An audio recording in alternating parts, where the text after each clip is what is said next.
ఊకిళ్ళ బాబాయ్ అలాంటి వ్యక్తిని పక్కన పెట్టుకొని పాపం చెన్న పిల్లోడు అమాయకుడు ఏమి నోట్లో ఏలు పెడితే కూడా ఏమీ తెలియదని అవినాష్ రెడ్డికి ఎంపీ ఇచ్చాడు. నేను అడుగుతున్నా, పిల్లోడైతే పలక బలపం ఇచ్చి ఎలిమెంటరీ స్కూల్కి పంపించు కానీ పార్లమెంటుకు కాదు. నువ్వు చేసిన పని పలక బలపం ఇవ్వాల్సిన వ్యక్తికి గొడ్డలిచ్చి ఆ గొడ్డలతో రాష్ట్రం మీద కడప మీద పంపించావు.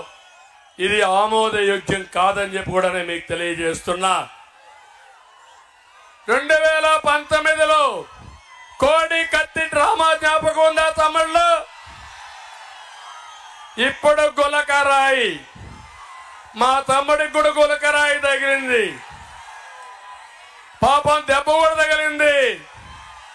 రాయి కనపడలా, దెబ్బ మాత్రం మిగిలింది. ఇది నాటకం అవునా కాదా? ఇలాంటి నాటకాలు రాయుళ్ళు మీకు కావాలని అడుగుతున్నా. శవ రాజకీయాలు చేయడం ఇతనికి వెన్నతో పెట్టిన విద్య. నేను ఒకటే మీ అందరికీ హామీ ఇస్తున్నా, ఈరోజు మేము సూపర్ 6 అదేవిధంగా ఒక బ్రహ్మాండమైన మేనిఫెస్టో తీసుకొచ్చాం. ఇది కూటమి మేనిఫెస్టో. కేంద్రంలో మోడీ గారిని చూస్తే మోడీ గ్యారంటీతో వచ్చాడు. ఈ రెండు ఒకసారి పోల్చి చూడండి. జగన్మోహన్ రెడ్డి పెట్టిన మేనిఫెస్టో వెలవెల, మన మేనిఫెస్టో గలగలలాడే పరిస్థితి వచ్చింది. నేను అందుకే ఒక మాట ఇక్కడ అడుగుతున్నా మిమ్మల్ని అందరినీ. తమ్ముళ్ళు, పింఛన్లు ఎవరు పెట్టారు? పింఛను 200 రూపాయలు 2000 రూపాయలు చేసింది ఎవరు? ఆ సైకోకు చెవులోనా చెప్పండి గట్టిగా. గోబ పగిలేటికి ఒక దెబ్బన్నా కొట్టి చెప్పండి మీరు. నేను పెట్టానంటాడు అతను. నేనున్నప్పుడు 2019లో 2000 రూపాయలు పింఛను మీకు వచ్చిందా లేదా? దీనిపైన నాటకాలు వేసేవాడు అబద్ధాలు కోరు, అవునా కాదా? అబద్ధాలు కోరిని ఏం చేయాలా? ఏం చేయాలి? భూస్థాపితం చేయాలా లేదా? సిద్ధం, అవునా కాదా? తమ్ముళ్ళు, వాలంటీర్లంట. నేనన్నా వాలంటీర్లు ప్రజలకు సేవ చేయడానికి పెట్టుకోండి కానీ మీకు రాజకీయంగా ఏజెంట్లు పెట్టుకోవడం కరెక్ట్ కాదు.